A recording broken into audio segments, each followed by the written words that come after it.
Claude Rajot qui vous souhaite la bienvenue. Le cimetière des CD, 5e saison déjà dans mon tout nouveau magnifique décor. Il y aura des petites chroniques spéciales cette année, mais des classiques de disques. Aujourd'hui, je parlerai de Aqua, et non Caca. Également Coolio, Sugar Ray, Spawn, aussi Prodigy, parce qu'on fait un peu de retard sur l'été, les frères à cheval. Et pour commencer, le nouveau disque de Oasis qui s'intitule Be Here Now. C'est leur 3e album. Et moi, j'avais bien aimé leurs 2 premiers albums à Oasis, bien sûr. Et je sais qu'en Angleterre, là, les étoiles, ça relait, comprends-tu, une constellation d'étoiles du côté d'Oasis. En fait, les critiques, c'était 5 étoiles à peu près partout.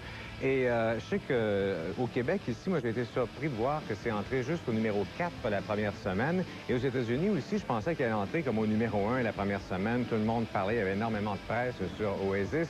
Et finalement, c'est entré juste au numéro 2. C'est quand même pas loin du numéro 1. Mais aussi, juste pour comparer avec Prodigy, Prodigy a vendu beaucoup plus d'albums la première semaine que Oasis. Je peux donc dire qu'ils sont peut-être moins populaires qu'on pense, je ne sais pas. Et après 2 très bons albums, moi, j'ai été assez déçu par ce disque de Oasis. Je suis un des seuls, mais bref, je me suis bien forcé. Mais je pense que Noel Gallagher, celui qui est responsable pour la musique et les paroles d'Oasis, ne s'est pas vraiment forcé. Je pense qu'il est un peu à court d'idées. C'est un disque qui a loin, comme les compositions, sont loin d'avoir la complexité de ce à quoi on était habitué de Oasis.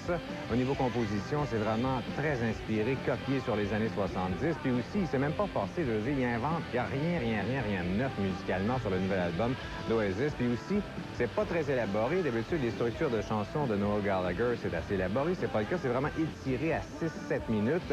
Et c'est un disque assez tranquille. Moi, j'ai aimé une chanson, je lis pas l'album quand même, là, mais My Big Mouth, c'est à peu près la seule tune qui rock vraiment parce que c'est un disque assez tranquille. Mais cette chanson-là, on dirait du Cheap Trick il y a à peu près 15 ans à peu près. Et en général, je trouve que ça va faire des bien bons spectacles. Vous allez pouvoir allumer votre briquet, là, faire la vague dans les spectacles. En fait, c'est vraiment du corporate. Ça m'a vraiment... j'ai trouvé ça un peu dommage. Puis on peut chanter Hey Jude à peu près des Beatles à la fin de chaque chanson. Donc, comme cote, je peux vraiment pas aller plus loin que 6 sur 10 pour l'album de Oasis. Le single, c'est vraiment la meilleure tune. C'est vraiment les nouveaux Journey britanniques, je crois. Extrait.